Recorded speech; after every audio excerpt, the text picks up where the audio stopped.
Hello, everybody. It's Randy Ray at The Literate Texan. And today, I'm coming to you, from Driftwood Ranch. I want to talk about the novels and short stories and nonfiction of Richard Russo, which is one of my reading projects. One of the things that I like about Michael K. Vaughn's channel and Criminali's channel is they like to talk about their reading projects that they have going on. And I'm notorious for starting reading projects and then abandoning them. I think it was about 2-3 years ago, I started reading all of the Stephen King novels in order of publication, including the ones that I've read before and the ones that I hadn't read before. I've probably read about 2/3 of them, I guess. But, I abandoned it. Well, I read Carrie, which I understand a lot of people really love Carrie. It's not one of my favorite Stephen King novels at all. But I believe the second one was The Shining, which was terrific. So I'm not sure why I got away from it.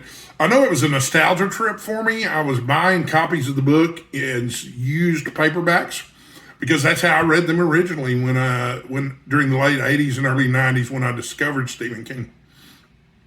I'd like to get back to that. But before I get back to that, I am going to focus on my project of rereading and reading Richard Russo's books. And Richard Russo has written 10 novels, and it looks like maybe 4 collections of short stories and 3 memoirs. Or one's a collection of essays, but a collection of essays might as well be a memoir, right?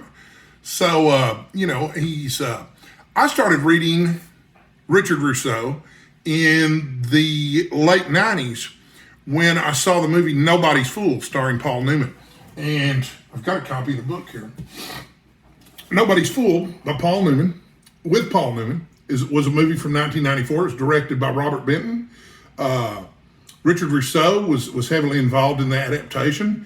And it's interesting to me because, the thing about a 90-minute movie or even a 2-hour movie compared to how many pages is this novel? 542-page novel. You can't cover everything from a 542-page novel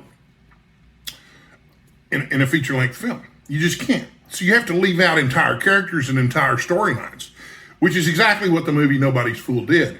And I'm not knocking the movie. I love it. I've watched it again recently. And one of the reasons I watched it again recently is because Richard Russo just published the 3rd book in this trilogy. So, he published Nobody's Fool, I think like in 1993, 1994. Maybe the movie came out then. I don't know. That's when it came to my attention. And I read all the novels that Richard Russo had published up till that time, which was only 3. There was Mohawk, The Risk Pool, and Nobody's Fool. And I have Mohawk and The Risk Pool here in front of me. This is Mohawk, and I'll talk more about each of these in a minute. And The Risk Pool, which I've read both and liked both very much, but I don't really remember them very well.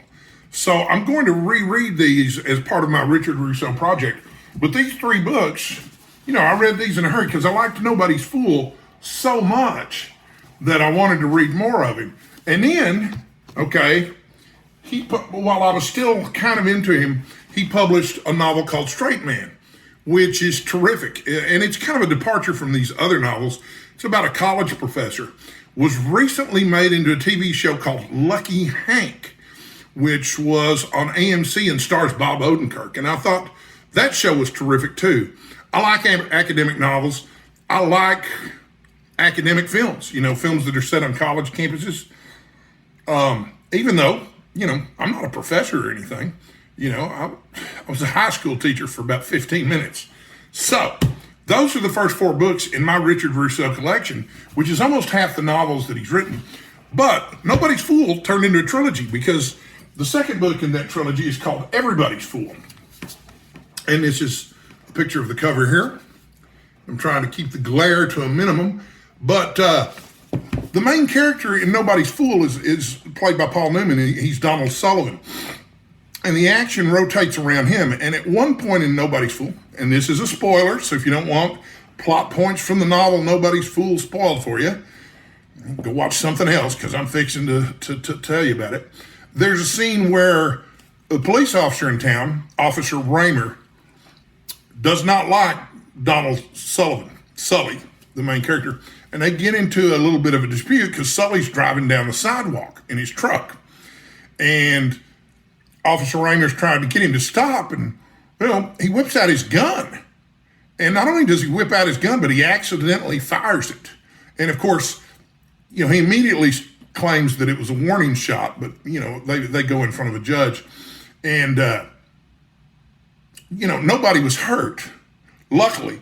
But there was an old woman who, if she had not gotten off the toilet a few minutes before, would have been hit by the gun. So Raymer's not a likable character.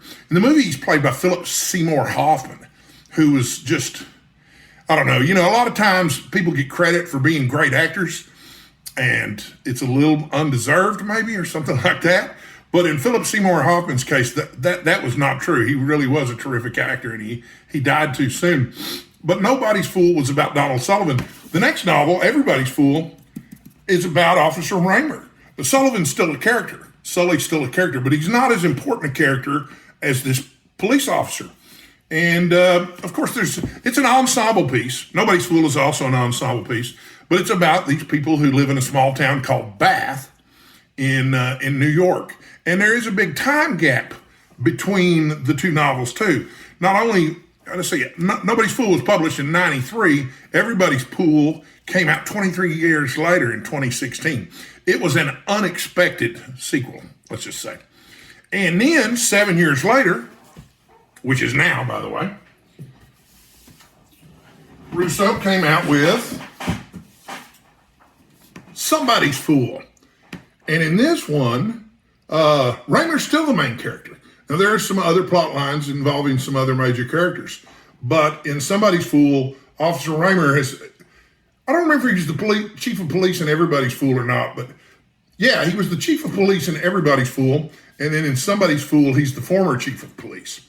And this was terrific. This was so Nobody's Fool, the first one, is my favorite.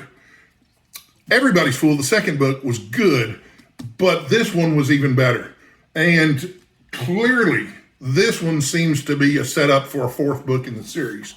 But it seems to me like time is passing in the series at the same rate that it's passing in real life. In other words, the first book is set in the late 80s. It's set about 5 years ago, but it's always set about 5 years previous to when the book was published. So anyway, when Somebody's Fool came out, I was like, man, I really want to read it. But maybe I should revisit Nobody's Fool and Somebody's Fool again first. So that's what I spent October doing. If you watch the channel, I've had some health problems that have slowed down my reading. But I did manage to finish all three of these books. But Somebody's Fool I just finished last night. When I do my October wrap-up, I'm going to include the third book because they're a trilogy, right? So, now we've covered 6 of Richard Russo's novels. And then, so he might be more famous for Empire Falls than any of his other novels. This was made into an HBO miniseries. I don't know why they call it a miniseries if there's only 2 episodes. It's just a 2-parter. But this is the novel that he won the Pulitzer for. And Empire Falls is terrific, absolutely terrific. It might even be better than Nobody's Fool, although I have a real soft spot in my heart for the character of Sully in Nobody's Fool. Paul Newman is also in the film version of Empire Falls. It was one of his final roles. I loved his character in Empire Falls too. He's not the same character as Donald Sullivan from Nobody's Fool, but he's possibly a distant cousin with a lot of the same characteristics. And then I've got all his novels. This is Bridge of Sighs. I don't really know what this one's about, but it's by Richard Russo, so I want to read it. I've got That Old Cape Magic, which is also by Richard Russo. I'm going to read it as part of the project. And I've got Chances Are, which I discussed a little bit in my TBR video earlier this week. This one's a short one. I'm going to try to get to it this month. I'm not reading these in chronological order of publication. I'm reading these in order of Randy's whims, which is as good a way to read a series of books as I can think of. So, but these are not the only books that Richard Russo has written. Those are just the 10 novels that he's written. He has also written 4 or 5 collections of short stories. It looks like 4 collections of short stories. I'm looking at my computer over here. I don't have any of his short story collections. I have one of his memoirs, and there's 3 memoirs, or there's 2 memoirs in a collection of essays.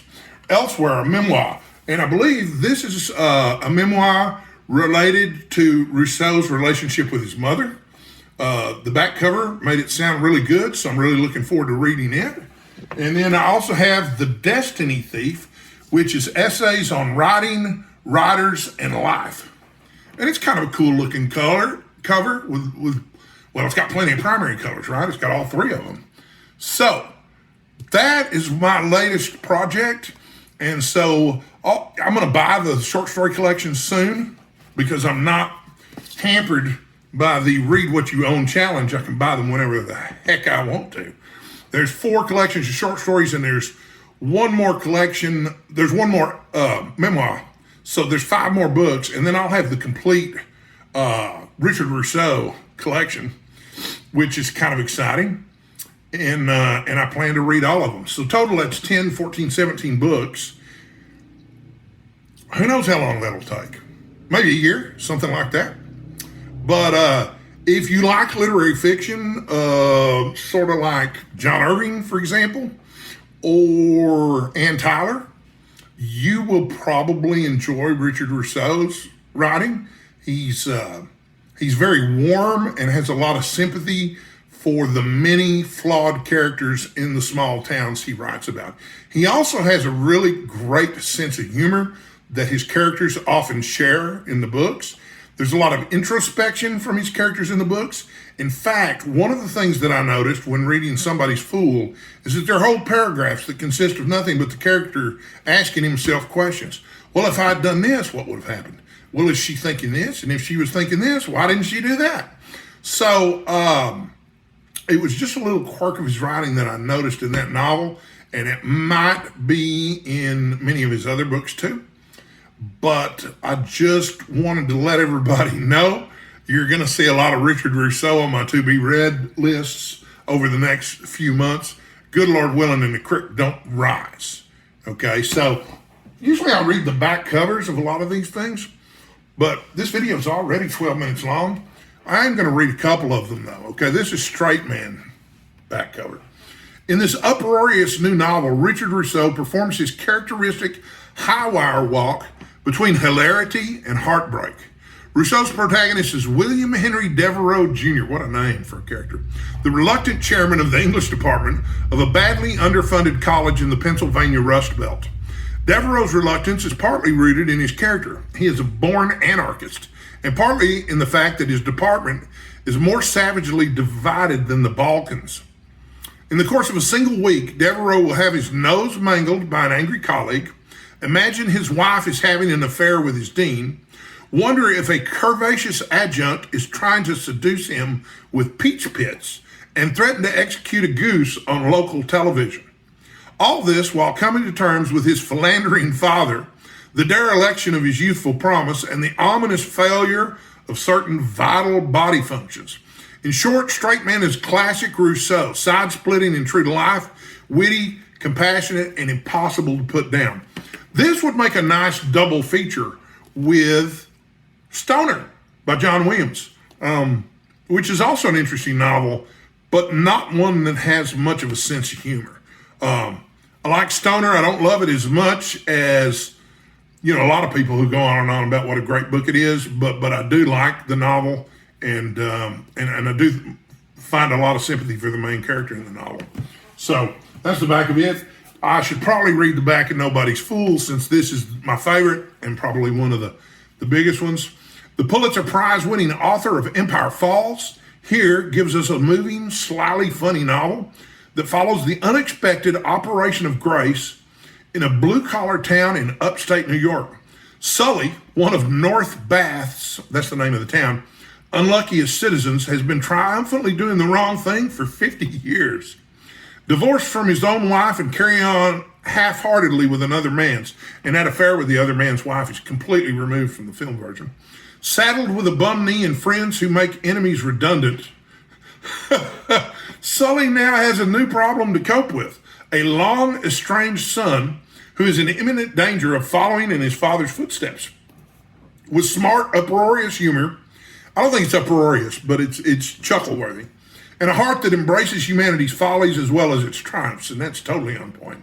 Nobody's Fool is storytelling at its most generous. Yeah, so if you only read one Richard Russo novel, Nobody's Fool is not a bad choice. Okay, so I got to read the back of Empire Falls to you. He won the Pulitzer for that. I've been accused of not being as enthusiastic about the Pulitzer as I let on. And I'm probably not. She was probably right. But this says, Miles Roby has been slinging burgers at the Empire Grill for 20 years, a job that cost him his college education and much of his self-respect. What keeps him there? He's played by Ed Harris in the movie. It could be his bright, sensitive daughter, Tick, who needs all his help surviving the local high school. Or maybe it's Janine, Miles' soon-to-be ex-wife, played by Helen Hunt in the movie, who's taken up with a noxiously vain health club proprietor. Or perhaps it's the imperious Francine Whiting, who owns everything in town and seems to believe that everything includes Miles himself. I believe Joanne Woodward plays her in the movie, Paul Newman's wife. In Empire Falls, Richard Russo delves deep into the blue-collar heart of America in a work that overflows with hilarity, heartache, and grace. You know, I think this idea of uproarious or hilarious is misapplied to Richard Russo's novels. The humor is there, but I mean, it's not a Marx Brothers movie either. You know, it's a little bit more, people are going to get mad at me for saying this, it's a little bit more like a Woody Allen movie in terms of the tone of the humor. It's just a little more subtle and intellectual than that in most of his books. So anyway, Empire Falls is well worth your time, both the miniseries from HBO and the book. I suspect that everything else by him that I haven't read yet is also worth reading. I think he's a terrific writer. Part of my affinity or attraction for Richard Russo, at least what I've read of him so far, is his not only understanding, but ability to depict what small town life is like. So, anyway, those are the details of my Richard Russo project. That's what I'm planning to read for it. I'll probably do individual reviews of individual books, or at the very least, cover them thoroughly when I get to them in my monthly recap videos. Thanks for watching. If you've read Richard Russo, I'd love to hear your comments. Or, you know, if I said something that made you think, ooh, maybe I'd like to read Richard Russo, I'd like to hear about that in the comments too. Thanks for watching. Stay sexy, everybody, and I'll be back with a new video soon.